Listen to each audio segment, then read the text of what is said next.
sato ma sadgamaya tamaso ma jyotirgamaya mrityurma amritam gamaya. Om Shanti Shanti Shanti. Om, lead us from the unreal to the real, lead us from darkness unto light, lead us from death to immortality. Om, peace, peace, peace. Good morning, everybody. My pranams to revered Maharaj and gratitude to him for organizing this and the other program in the afternoon and inviting me here. It's great to be back. Question, what is Vedanta? When Maharaj said this subject, I've been speaking about Vedanta ever since I've become a monk. But actually I've never spoken on this subject. What is Vedanta? So Maharaj has given me this opportunity. And I was asking myself, yes, what is Vedanta? And I kept asking the question. And the answers that I got, I shall share them here with you today. We shall ask the question again and again, what is Vedanta, and see what answers do come. Swami Vivekananda, he spoke about this at the Harvard University. He was asked to speak at the Harvard University, and the subject was the Vedanta, and he started off with what is Vedanta. I'll start off with what he said. He said, Vedanta is basically the philosophy of all of Hinduism. His exact words were, Vedanta comprises all the various sects of Hinduism. That's the first sentence he said. And it is true. The core philosophy of Hinduism today is Vedanta. In fact, though it does not appear to be so, but if you interrogate, if you approach a Hindu organization, a Hindu sect, and you look behind the rituals and the temples and the deities, you will find a branch of Vedanta there. The Hare Krishnas, the ISKCON, are very well known across the Western world, but not many know that it is actually a branch of Vedanta.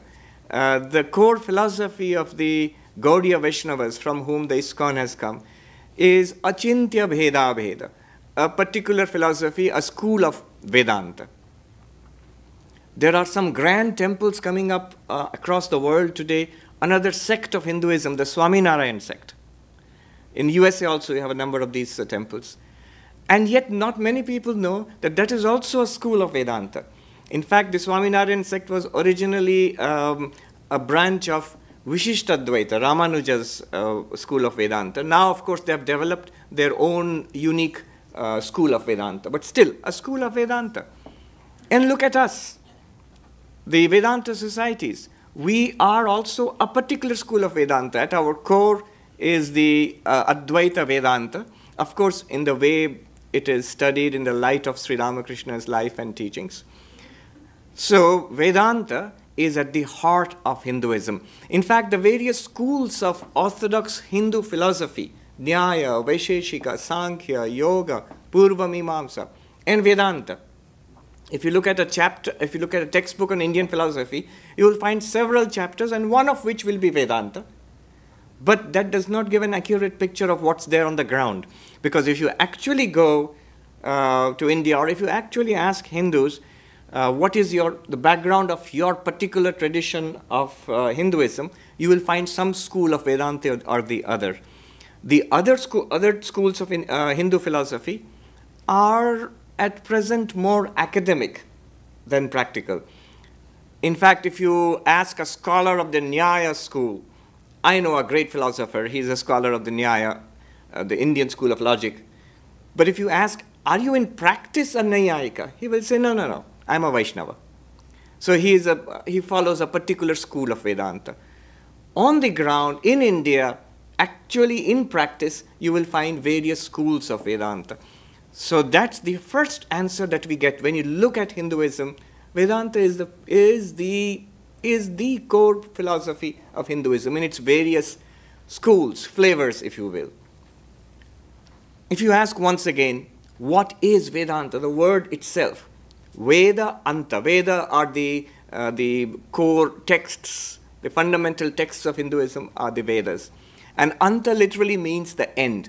So the end of the Vedas, end in the sense the last teachings of the Vedas, the final teachings of the Vedas, the highest teachings of the Vedas.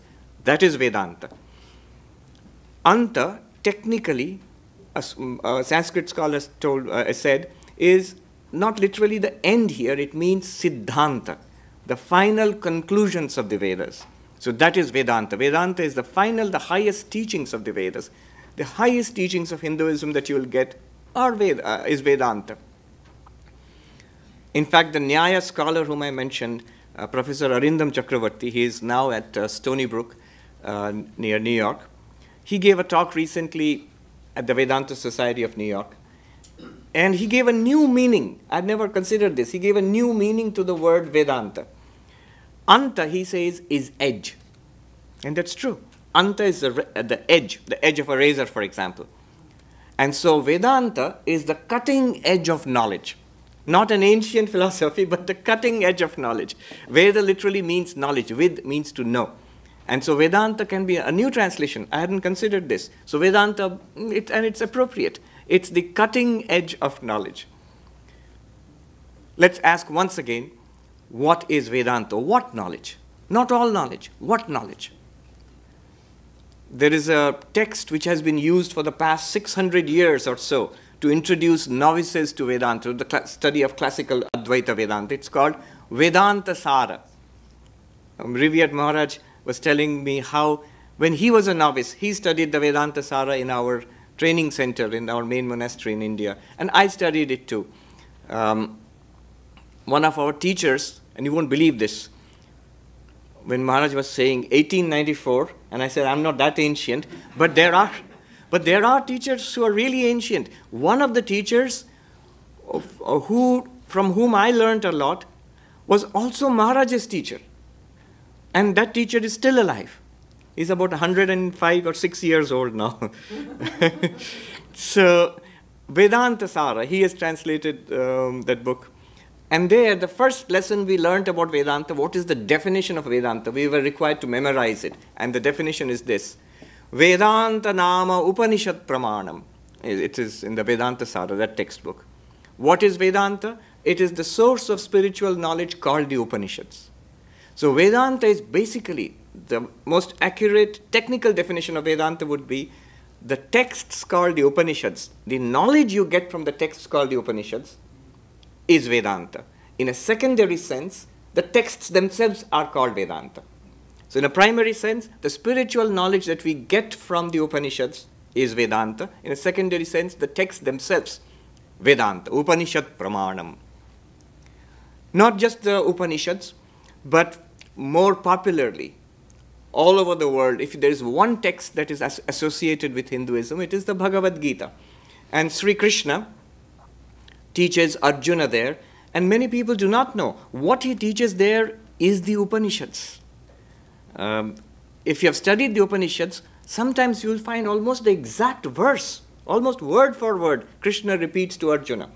So no question of plagiarism in those days. And that was expected. That was expected that a master would base his or her teachings on the Upanishads. So the Bhagavad Gita is basically the essence of the teachings of the Upanishads. And it is considered a part of the canonical texts of the Vedanta. So Bhagavad Gita.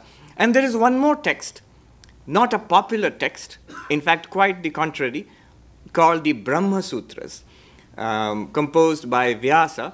These are aphorisms, very cryptic, short Sanskrit texts, which deal with the various philosophical questions arising from the Upanishads. The Upanishads are poetic, are mystical. And the questions which arise, when you read all the Upanishads together, you'll have many questions. Those questions are dealt with in a logical, rational fashion in the Brahma Sutras. So these three, the Upanishads, the Bhagavad Gita, the Brahma Sutras, are together called the triple canon or the triple foundation of Vedanta, Prasthanatraya. The Upanishads are called Shruti Prasthana because they come from the Vedas. The Gita is called Smriti Prasthana because it comes from the Mahabharata. And the Brahma Sutra is called Nyaya Prasthana in the sense of the logical foundation of Vedanta. And these Brahma Sutras were the foundation for the various schools of Vedanta. Great spiritual masters, philosophers and spiritual masters who came, Shankara and others after him, they wrote commentaries explaining the Brahma Sutras, which are very cryptic, very difficult, obscure to understand. And they wrote these Sanskrit commentaries, and these commentaries became the foundation of the schools of Vedanta. Shankara's commentary on the Brahma Sutra is the foundation of Advaita Vedanta, non-dual Vedanta. Ramanuja's commentary on the Brahma Sutras, the Sri Bhashyam, is the foundation of qualified monism, Vishishtadvaita Vedanta. Madhva's commentary on the Brahma Sutras is the foundation of dualistic Vedanta, Dvaita Vedanta. Nimbarka's commentary is the foundation of Dvaitadvaita Vedanta. The Vallabha's commentary is the foundation of Shuddhadvaita Vedanta, and so on. So the different schools of Vedanta are based on commentaries on the Brahma Sutra. So that's another answer we get when you ask this question, what is Vedanta? Vedanta, the Upanishads, and the Brahma Sutras, and the Bhagavad Gita, and the commentarial tradition. So that's the textual foundation of Vedanta. But let's ask once more, what is Vedanta? So this is just the surface. But we would like to know, we'd like to go into the heart of Vedanta. You see, the different schools of Vedanta, among them what Swami Tapasyanandaji calls the Bhakti schools of Vedanta, Vishishtadvaita, Dvaita, Shuddhadvaita. These are not so difficult to understand in principle. Each is a glorious tradition with detailed scripts and wonderful traditions of worship, spiritual practice. But in principle, they are not difficult to grasp because they are all devotional schools. So God exists, and we have faith in God, we surrender to God, we love and worship God, lead moral, ethical lives and lives of devotion to the Lord, and by the Lord's grace we are rescued from samsara, from suffering, from death. Now this is a kind of religion which we are familiar with, which people all over the world. And this is not so different in spirit from, say, Christianity or Islam or Judaism, theistic religion. Not so difficult to understand. But I shall concentrate today on the one school of Vedanta which is closest to us, which is Advaita Vedanta, non-dual Vedanta, and it is in fact very profound and very different from all of these. And it's worth exploring. What is Vedanta? By this, now I mean, what is Advaita Vedanta? I think that's a very interesting question. Now when we ask what is Vedanta, what is Advaita Vedanta, one way of understanding what is Vedanta is by understanding what Vedanta is not. If I ask the question, what is not Vedanta? Now I'm going to drill down a kind of same Vedantic process of neti-neti, which Vedanta applies. I'm going to apply that on Vedanta itself and see what is essential to Advaita Vedanta. What is the core idea of Advaita Vedanta which distinguishes it from everything else? If you want to know the heart of Advaita Vedanta.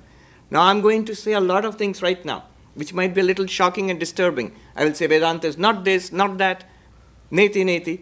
But don't worry, whatever I'm going to say now, I'm going to take it all back later on.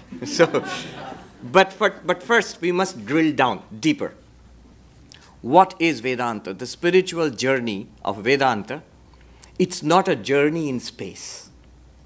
It's not a journey from one place to another. Sometimes when driving along, I see these big billboards, churches put them up. Heaven is a place. Meaning thereby, this is not heaven.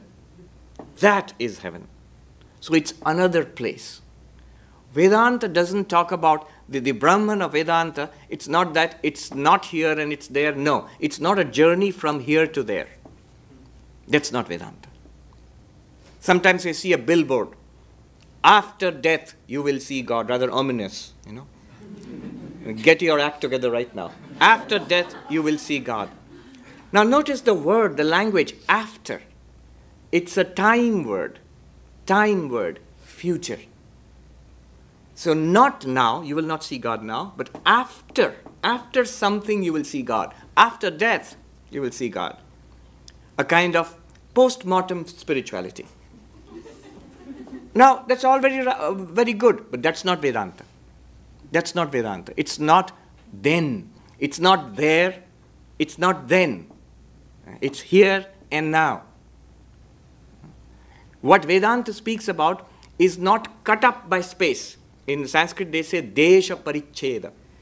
It is not here, but it is there. Heaven is not here. This is earth, and that is heaven.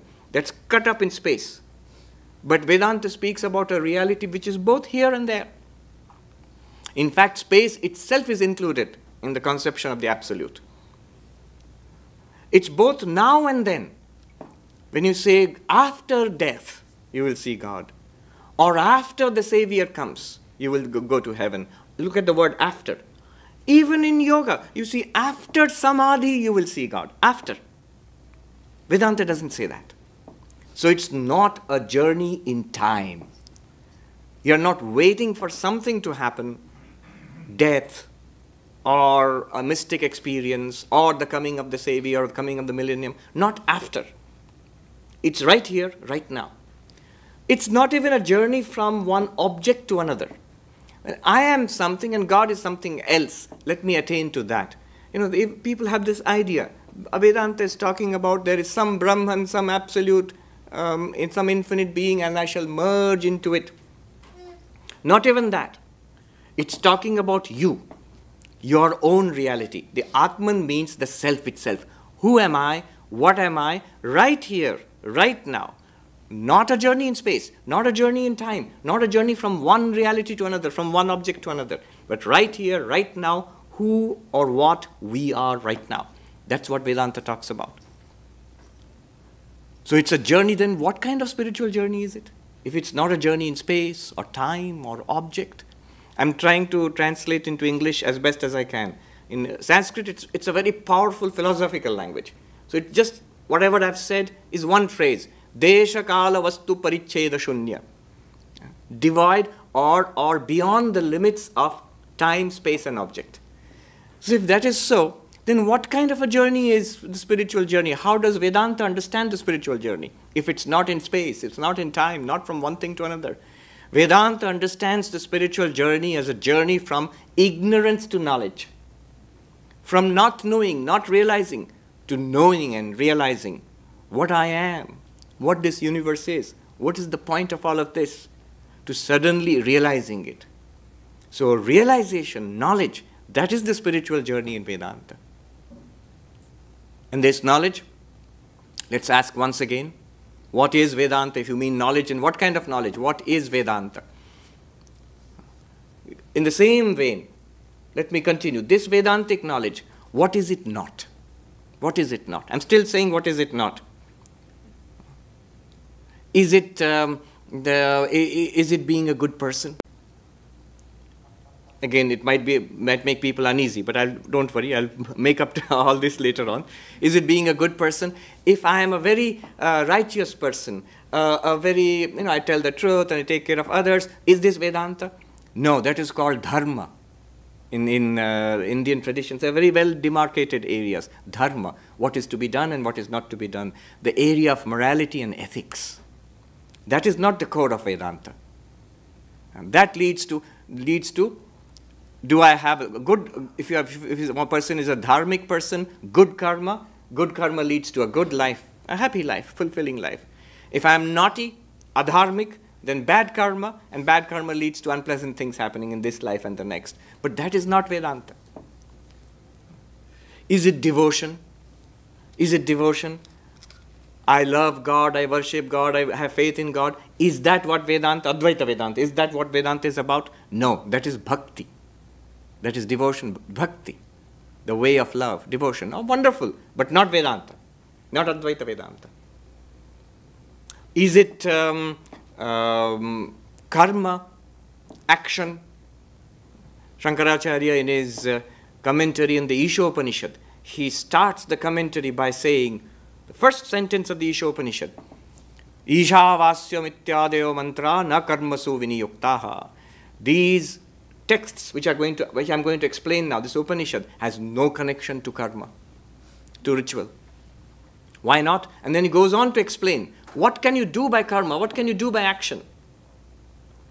he says, Apya, you can attain something. You can attain St. Louis, fly from New York to St. Louis, you have attained, you've come to something.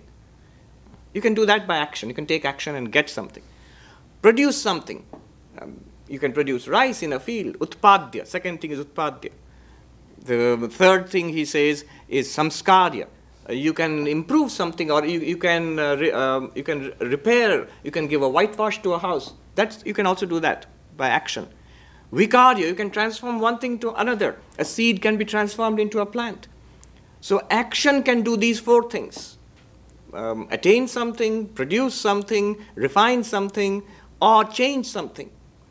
And you, the self, that Atman which Vedanta talks about, you can't attain it. You are already you. What will you attain? You can't produce it. It's always there. Who will produce it? You are already there, eternally so. You can neither refine it nor change it into something else. Action has no role to play in the core of Vedanta. Shankaracharya dismisses it. Not karma. Not bhakti. Is it meditation? Is it dhyana, meditation? You sit quietly, shut out the world. This is how you sit. This is how you breathe. This is how you calm the mind down. No modifications of the mind. Absolutely calm, concentrated mind like a flame in a windless place. Yoga chitta vritti nirodha.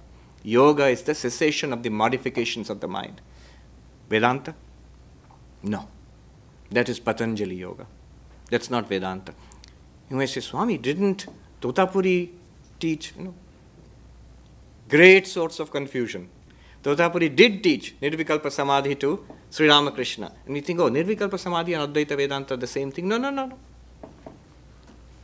In all the commentaries, Shankara, in the Upanishad commentaries, Gita commentary, Brahma Sutra commentary, never once does he speak or recommend Nirvikalpa Samadhi. Why this has come about is because the techniques of meditation are very, very useful, whatever your path. If you are devotional, if you are in the path of knowledge, Vedanta, techniques of meditation, Patanjali meditation techniques are very useful, and they have always been adopted by spiritual seekers. So that's why Totapuri also taught meditation techniques to Sri Ramakrishna. But the essence of Vedanta is not meditation. It's not sitting in samadhi, not shutting yourself out, cutting out the world in samadhi. No. In fact, one of the Brahma Sutras is etena yoga pratyuktaha. By these arguments, the philosophy of yoga is set aside. And there the commentators say that the philosophy of yoga is set aside, but the techniques of yoga, the meditation techniques, are welcome. You see, one interesting thing about Advaita Vedanta is that we have borrowed many things from the preceding philosophies. From the Nyaya, the Advaita Vedanta borrows the techniques of argumentation, anumana, debate. From Sankhya, we keep talking about pure consciousness, witness consciousness, but it's a contribution of Sankhya. We have borrowed from Sankhya the conception of pure consciousness. We have borrowed from yoga the wonderful techniques of meditation.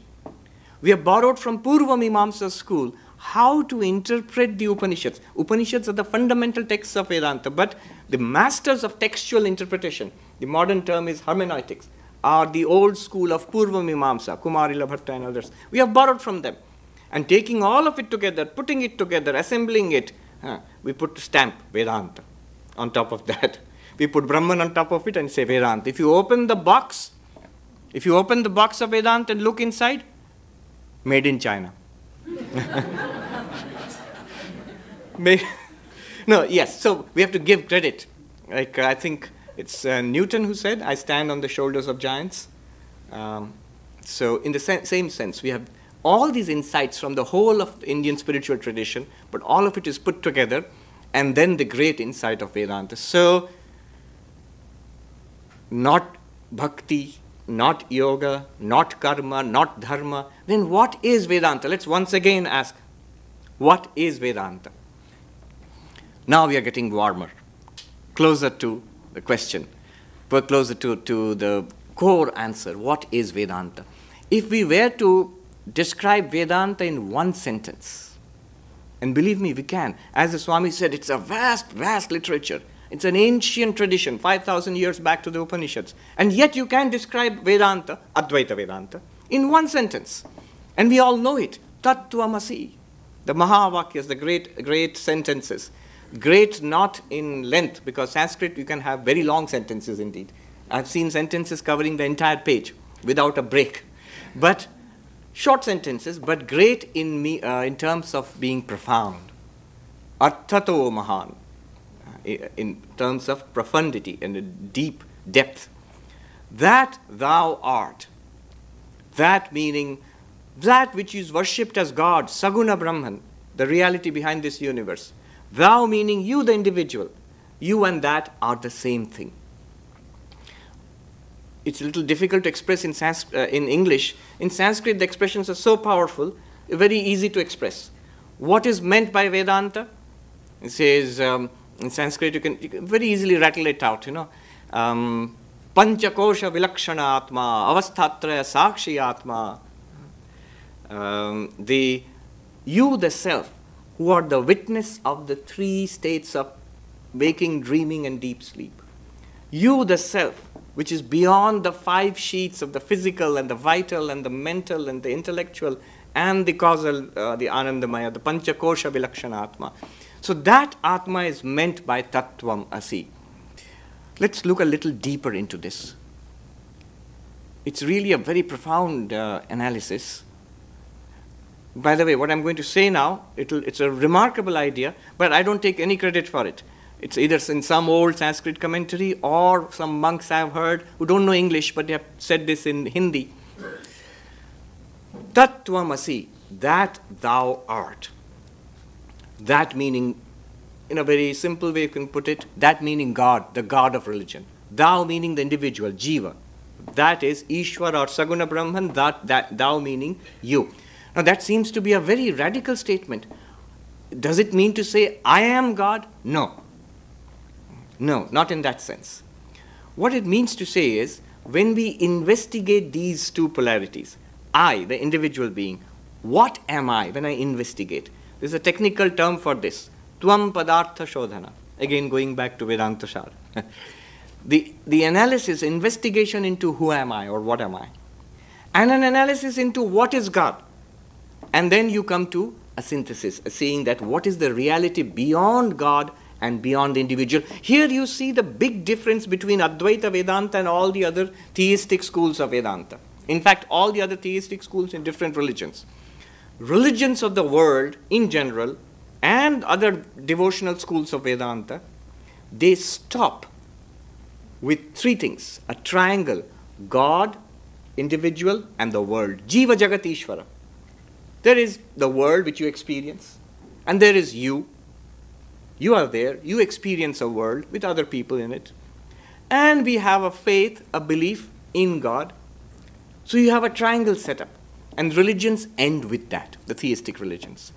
Advaita Vedanta goes beyond that, says that there is a deeper reality, a higher reality, beyond the individual, beyond the world, and beyond God even. And that it calls the absolute, Brahman, existence, consciousness, bliss. Sat Chit Ananda.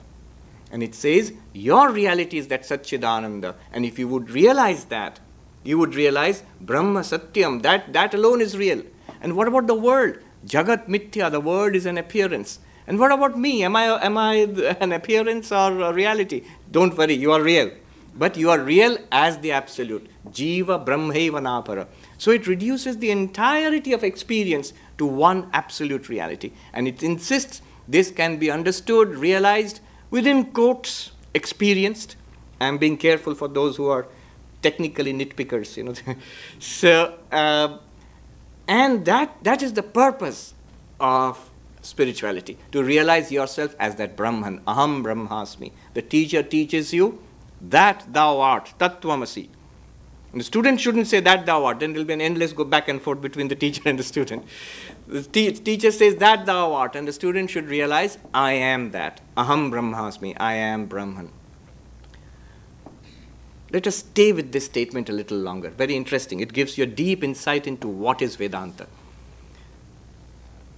Spiritual life you can have two broad approaches to spiritual life. Look at that statement, that thou art. That meaning, by now we know, that meaning God. Thou meaning you. Now, there can be two broad approaches to spiritual life. Even in the religions of the world, you see these two broad approaches.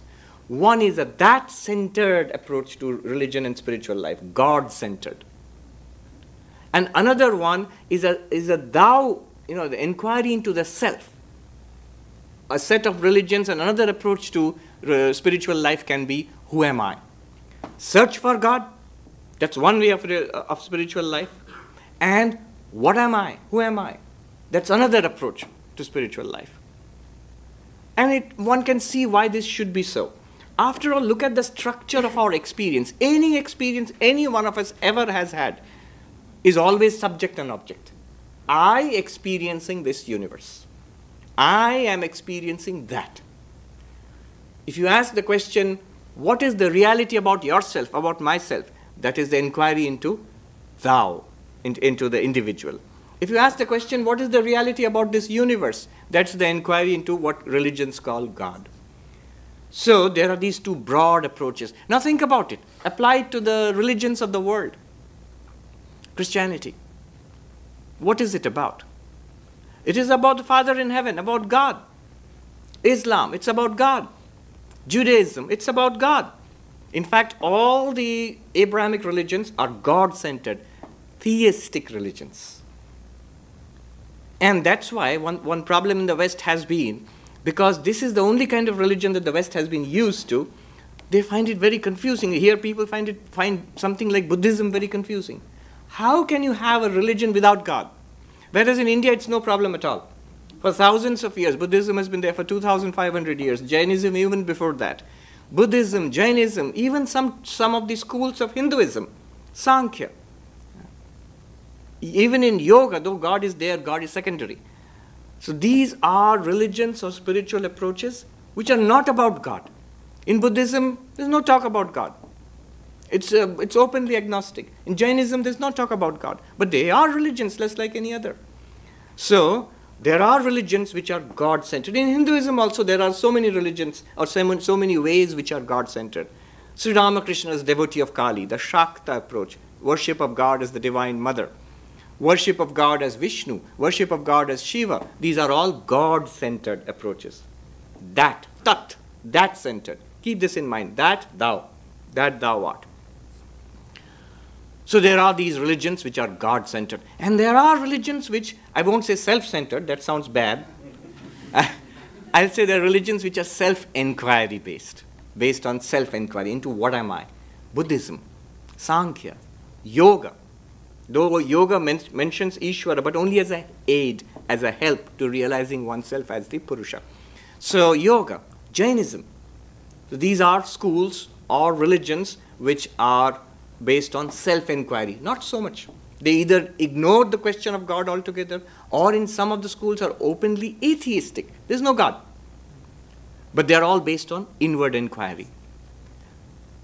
Even among spiritual seekers, right here, you will see there are these two broad divisions. You may not have noticed it. I have noticed it. When I was in our main monastery, I used to teach the young people who had come to become monks, brahmacharis, novices.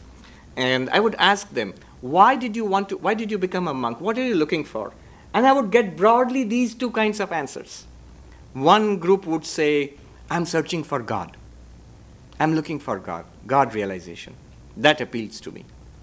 Another group would say, God is good, fine, but I'm really interested in who am I? What am I? Who am I? You see, self-inquiry. So these two broad approaches. And when you compare these two approaches, you find some distinct differences.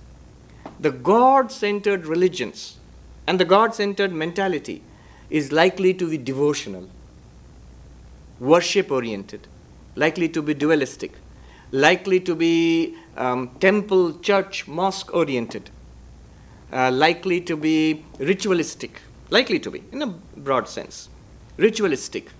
Lots of worship and food and celebrations, joyous. And in contrast, you will find the self-inquiry based religions, they tend to be more monastic in nature. Think about Buddhism.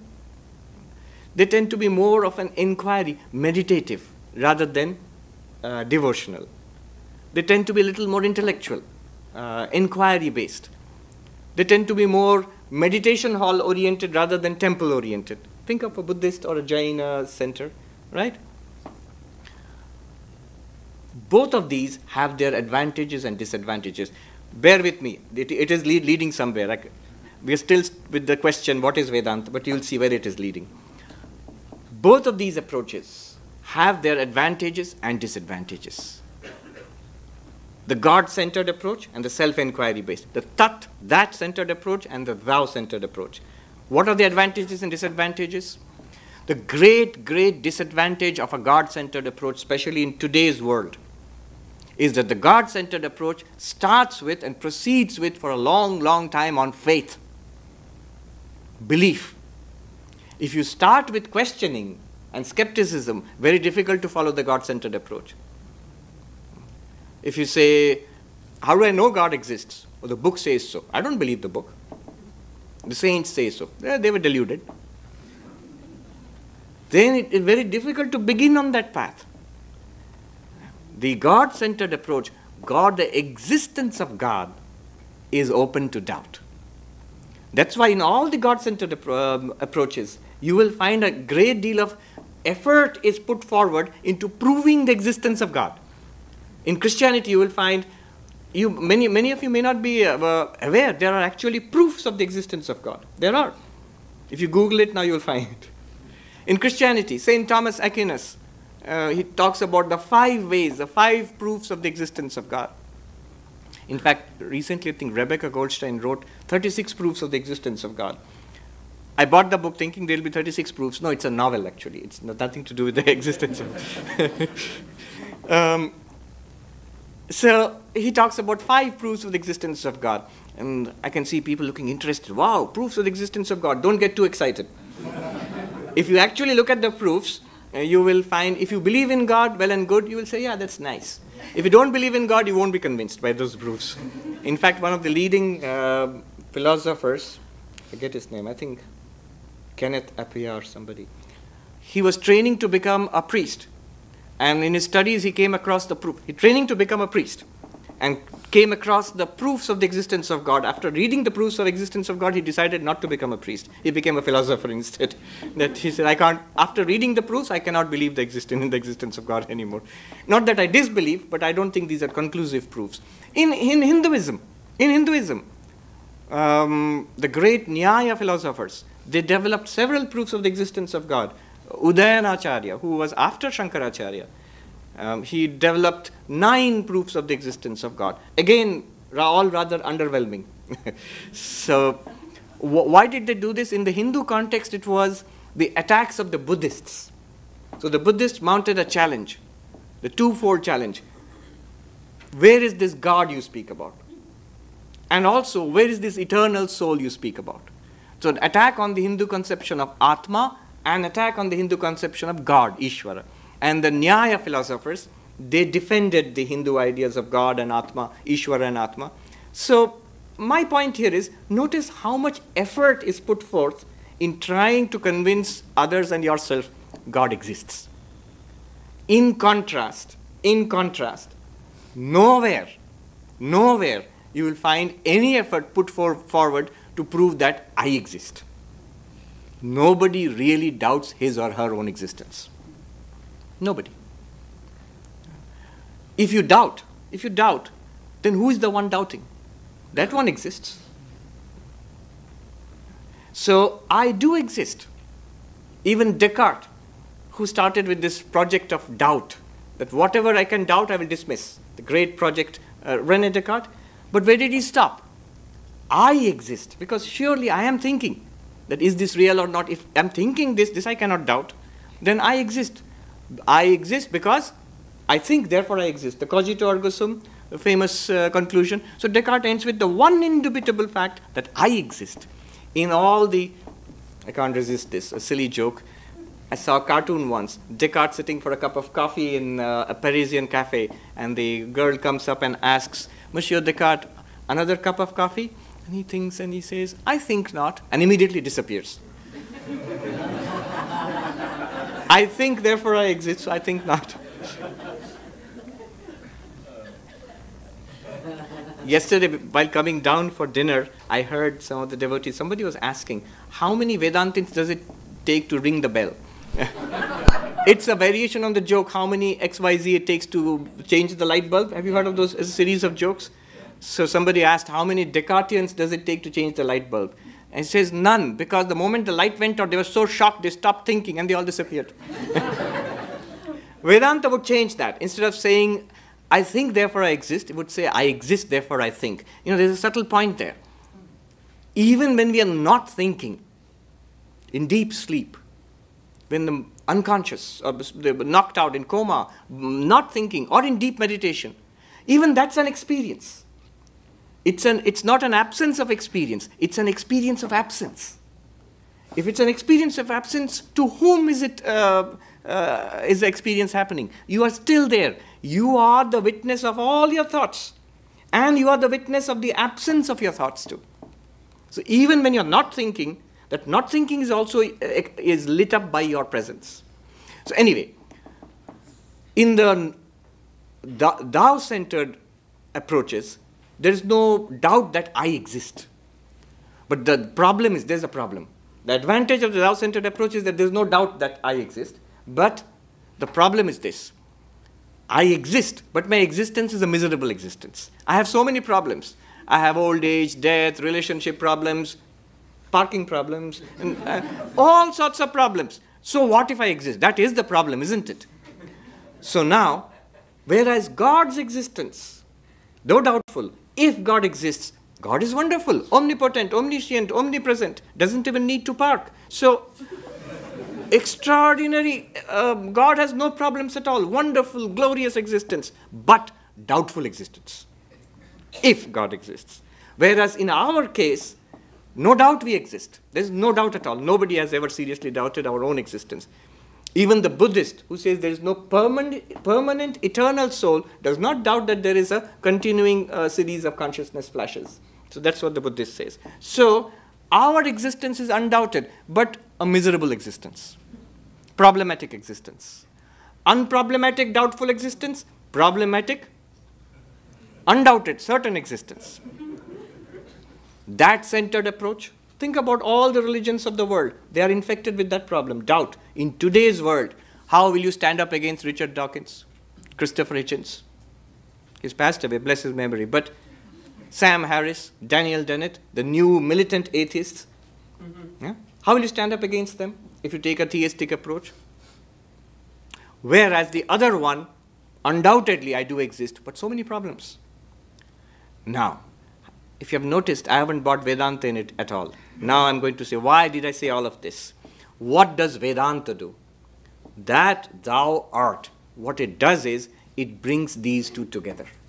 What Vedanta, the great insight of Vedanta, Advaita Vedanta is, what you reach through the God-centered approach and what you reach through the self-inquiry approach, that-based approach, thou-based approach, you reach the same reality. By bringing them together, Atman is Brahman, that thou art. The realization is that indubitable, follow this is actually stunning, that indubitable, undoubtable personal existence is also the infinitude of God. The unproblematic, infinite nature of God and the undoubted, certain nature of yourselves are combined. So you have a certain, undoubted, infinite existence. That is what you come upon in Advaitic realization. If one truly understands Advaita, the more I read and study and try to realize this, I see this is an undoubted truth. It's just that we don't see it. When you see it, it is beyond any doubt. It's absolutely blazing forth all the time. Completely undoubted and completely problem-free. This is the core idea of Advaita Vedanta, that thou art. Your existence which is infinite, your existence which is certain, but we surround it with problems. Vedanta shows you those problems, take them up. they are either the body's problems, they are the mind's problems, they are the intellect's problems, they are body, mind, intellect problems. And Vedanta shows you how you are not the body, mind, intellect. Avastatraya sakshi, panchakosha, vilakshana atma. You are not any of them. The moment you see that I am not any of them, the limitations imposed by body, mind, and intellect, when they disappear, you realize your infinite self, which is one with God. When you realize that, you see that not only is there no problem, there never has been. This whole conception of a problem and trying to get out of a problem, this is what is called Maya in Advaita Vedanta. It's remarkable good news. Not only that, it provides a foundation to all the other religions which have come before it, which seems to be so contradictory.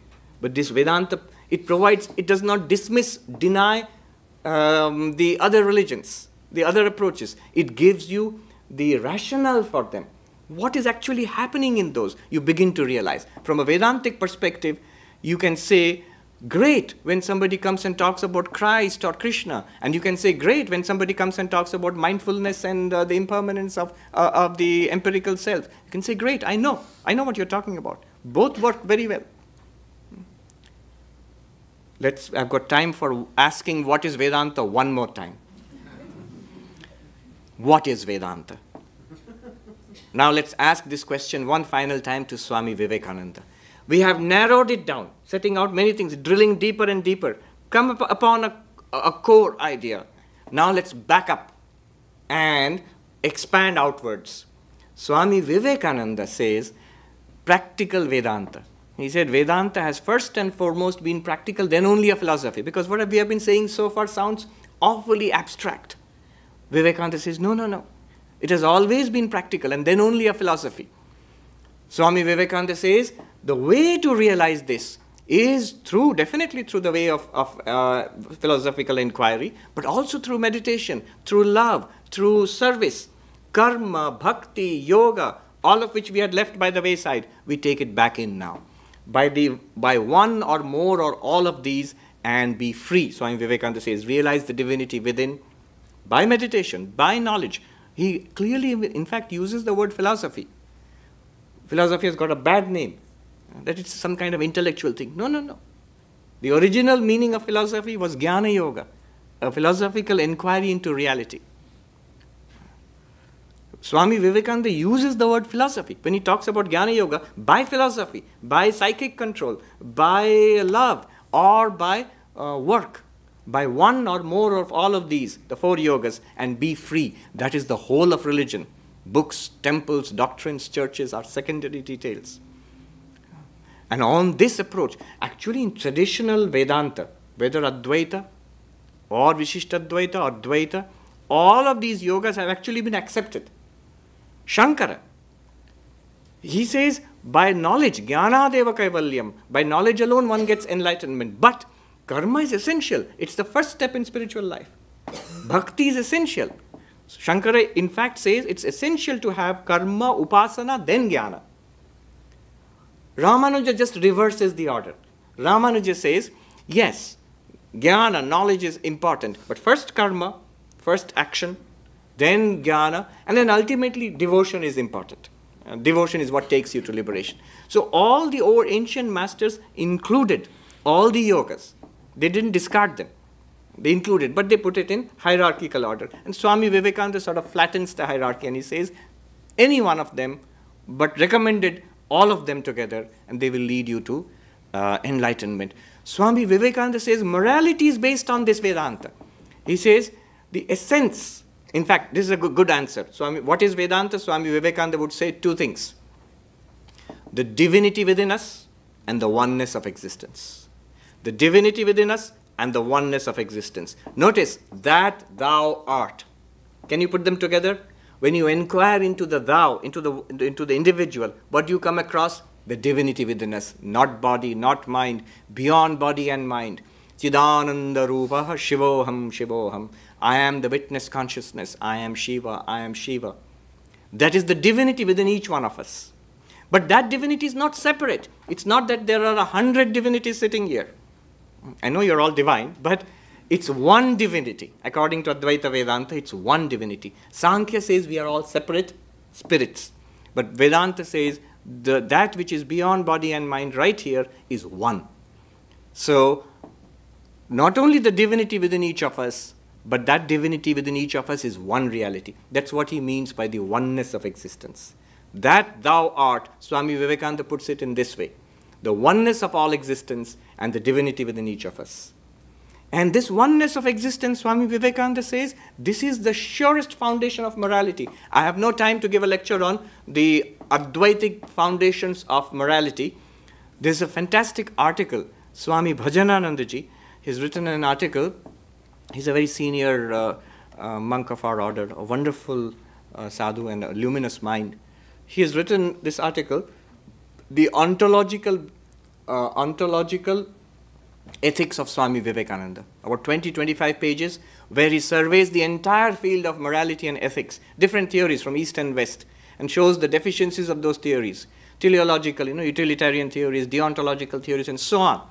And then he comes how Vivekananda used Advaita Vedanta, as a foundation for morality. What Swami Vivekananda said was, because it is one reality, if I hurt somebody else, if I cheat somebody else, if I lie to somebody else, I am hurting myself in the deepest sense. Because we are all one, just as we take very good care of ourselves, we should take equally good care, if not more, of everybody else. The golden rule, treat others as you would have them treat you. This is something found, variations of them, it is found in every religion of the world. Went to the United Nations, I found it's written there, the golden rule. But now you know, why should I treat others the way I want them to treat me? Why? It sounds just and fair, but still why? If they are different, I could exploit them. I could have them treat me well and then treat them very badly. Why not? Because Vedanta says you and the other are not separate. You and the other are one reality. Therefore, if you treat them badly, you are actually injuring your deepest self, your spiritual self. So it's the foundation of morality. Vedanta, what is Vedanta? Vedanta is strength. Swami Vivekananda, based on this idea of oneness and divinity within, he gave certain principles. He said, what strengthens you is true. Reject as poison what weakens you. Vedanta gives strength. What unites all of us is true. What divides us, reject as false. Because oneness of existence. What makes you more unselfish? That is truth. What makes us more selfish? Reject it as false. Unselfishness and oneness are connected. The idea of harmony of religions. You see, it's all very easy to say it's one, but when we look at the world, it's many. If the truth is it's one and it is appearing as many, at the level of the many, what should we practice? You can't practice oneness because you can't lump everything together into one reality. You can't put all the religions together into one religion. No, that won't work. Oneness at the core, expressed as the plural, as the many, then what we have to practice is the harmony of the many. Is living together, learning and assimilating from each other. This great teaching of harmony of religions, which again Swami Vivekananda takes from Sri Ramakrishna, from his master Sri Ramakrishna. Harmony of religions. That is also based on Vedanta. That follows from Vedanta. In many of the talks which Swami Vivekananda gives about Advaita, he makes sure to mention how Advaita preserves the preceding steps in religion.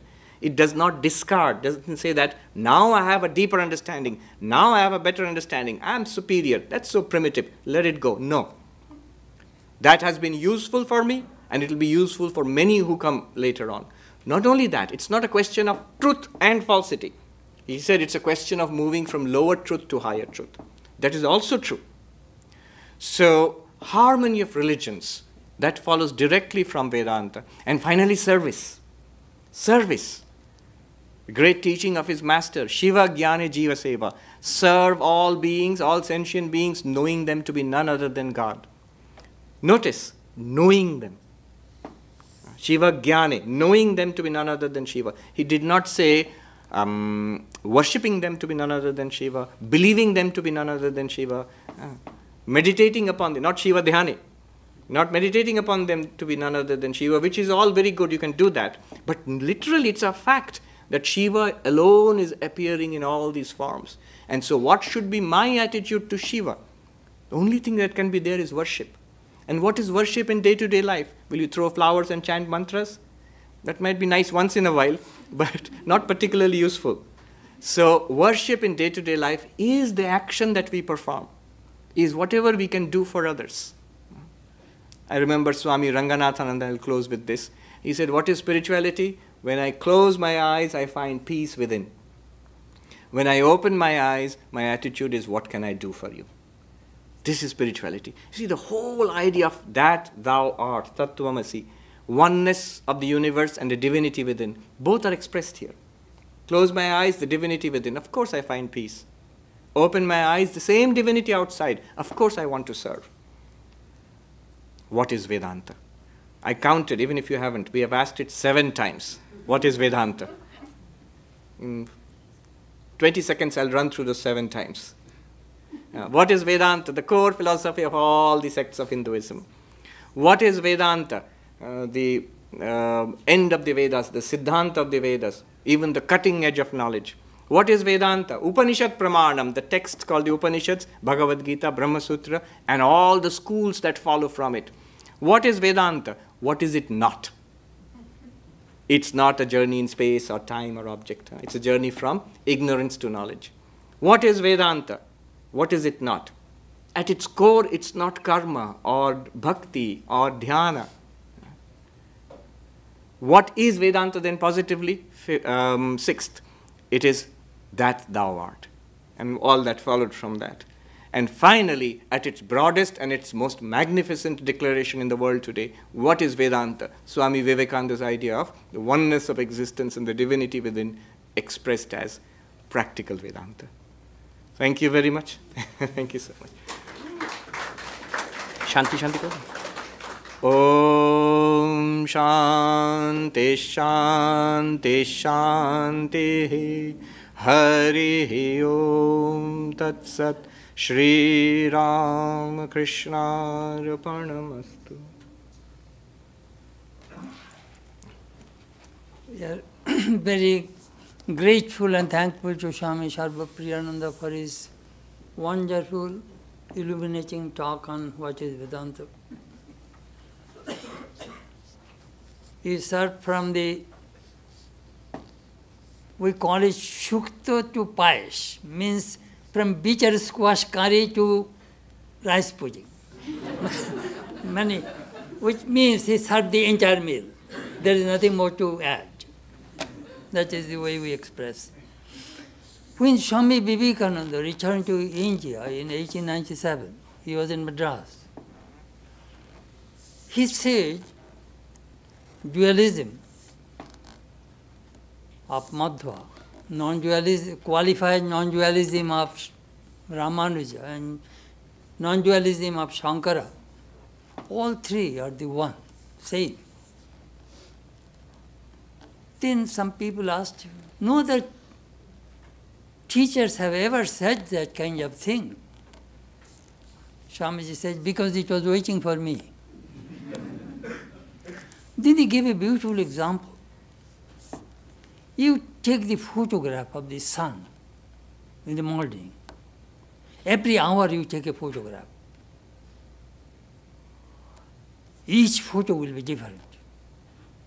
But you are taking the picture of the same sun.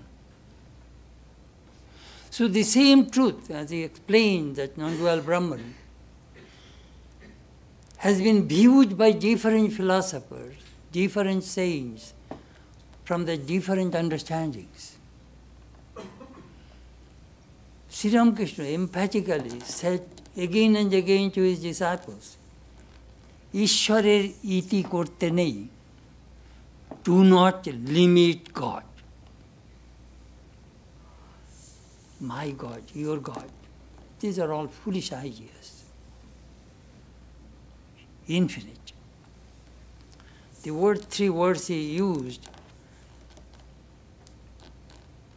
Vastu Paricheda,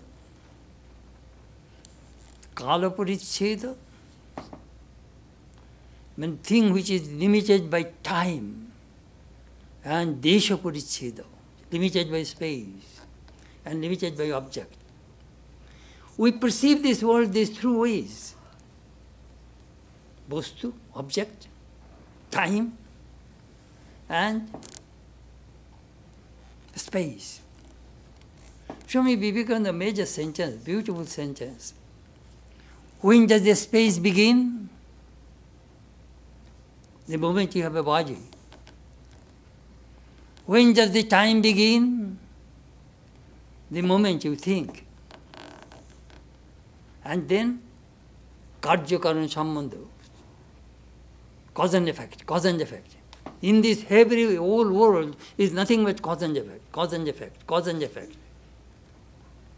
Karya karana sambandha. This Brahman, this infinite, is beyond these three. It can be experienced only through this non-dualistic knowledge. Anyhow, I shall not take time. We will have to go to our Hindu temple, this cultural function. I really appreciate Swami's illumination. Really, he gave a beautiful job. Flawless. Anyhow, we are very grateful. I was asking him when I called him that he will have to come and give a talk in the morning here and the afternoon there, then evening he will go back to New York. Busy person.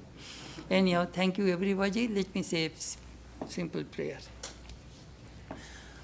Matma me shuddhantam jyotiraham viraja vipapma bhuyasam.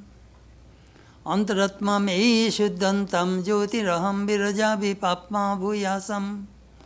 Paramatma me shuddhantam jyotiraham viraja vipapma bhuyasam. May my body become pure. May I be free from impurities and ignorance. May I realize myself as the light divine. May my mind become pure. May I be free from impurities and ignorance. May I realize myself as the light divine. May my soul become pure. May I be free from impurities and ignorance. May I realize myself as the light divine. Om Shanti, Shanti, Shanti. Peace, peace, peace, beautiful.